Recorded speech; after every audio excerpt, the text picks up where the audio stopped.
Hello friends, movies all অ্যাবাউটে আপনাদের স্বাগত। অজয় দেবগন অভিনীত অমিত রবীন্দ্রনাথ শর্মা পরিচালিত ময়দান মুভিটি রিলিজ করেছে। মুভিটি মূলত সৈয়দ আব্দুল রহিমের বায়োপিক। সৈয়দ আব্দুল রহিম, যিনি 1950 থেকে 1962 অবধি ইন্ডিয়ান ফুটবল টিমের কোচ ছিলেন এবং তার নেতৃত্বে ইন্ডিয়ান ফুটবল টিম এশিয়ান গেমসে প্রথমবার সোনা জিতেছিল। তার সময় ইন্ডিয়ান ফুটবল টিম বিশ্বের দরবারে এমন উচ্চতায় পৌঁছেছিল যে তাদের এশিয়ার ব্রাজিল বলা হতো। এক কথায় যদি বলি তো এই মুভিটা কিন্তু আমার অসাধারণ লাগলো।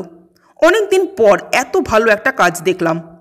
সৈয়দ আব্দুল রহিমের সেই সময়কালটাকে ইন্ডিয়ান ফুটবলের গোল্ডেন পিরিয়ড বলা হতো, কিন্তু সেই গোল্ডেন পিরিয়ডটাকে ধরে রাখতে সৈয়দ আব্দুল রহিমকে কতটা প্রতিকূলতার মধ্যে দিয়ে যেতে হয়েছে, যার অধিকাংশ বাধাটাই কিন্তু এসছে আমাদের নিজেদের দেশের তরফ থেকেই।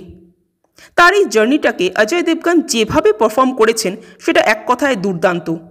সৈয়দ আব্দুলের এই ফুটবল টিমটাকে দাঁড় করানোর জন্য তার চেষ্টা, তার ব্যর্থতা, তার হতাশা, নিজের অসুস্থতার সাথে লড়াই এবং সবশেষে জয়ের হাসি, সব কিছুকে অজয় দেবগন নিজের অভিনয় দক্ষতার মাধ্যমে যেভাবে ফুটিয়ে তুলেছেন, তাতে কোথাও না কোথাও অজয় যেন নিজেই সেই চরিত্রটা হয়ে উঠেছেন।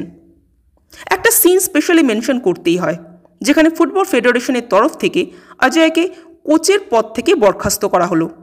অজয় রুম থেকে বেরিয়ে আসছেন এবং তখন তার কাশি শুরু হলো এবং সেই কাশিটা বাড়তেই থাকলো। এই থ্রু আউট সিনটাতে অজয় যে এক্সপ্রেশনটা ধরে রেখেছিলেন না, রীতিমতো সেটা দেখবার মতো।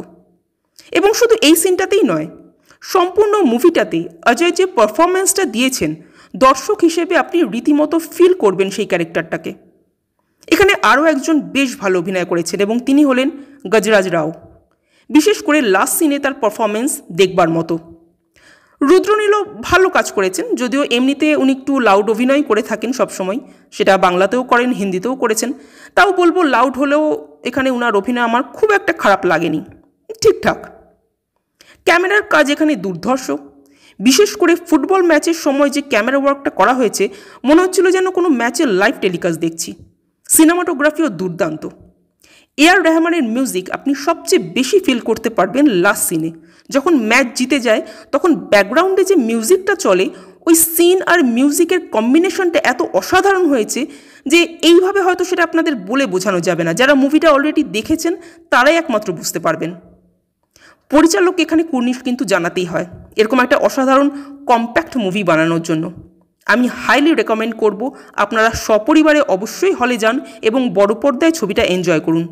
এই মুভি আপনাদের ইমোশনাল করবেই। আমার তো মুভিটা দারুণ লেগেছে। আপনারা যারা দেখেছেন তাদের কেমন লেগেছে কমেন্ট করে জানাবেন। আর আমাদের ভিডিও ভালো লেগে থাকলে প্লিজ লাইক, শেয়ার ও সাবস্ক্রাইব করতে ভুলবেন না। Thank you.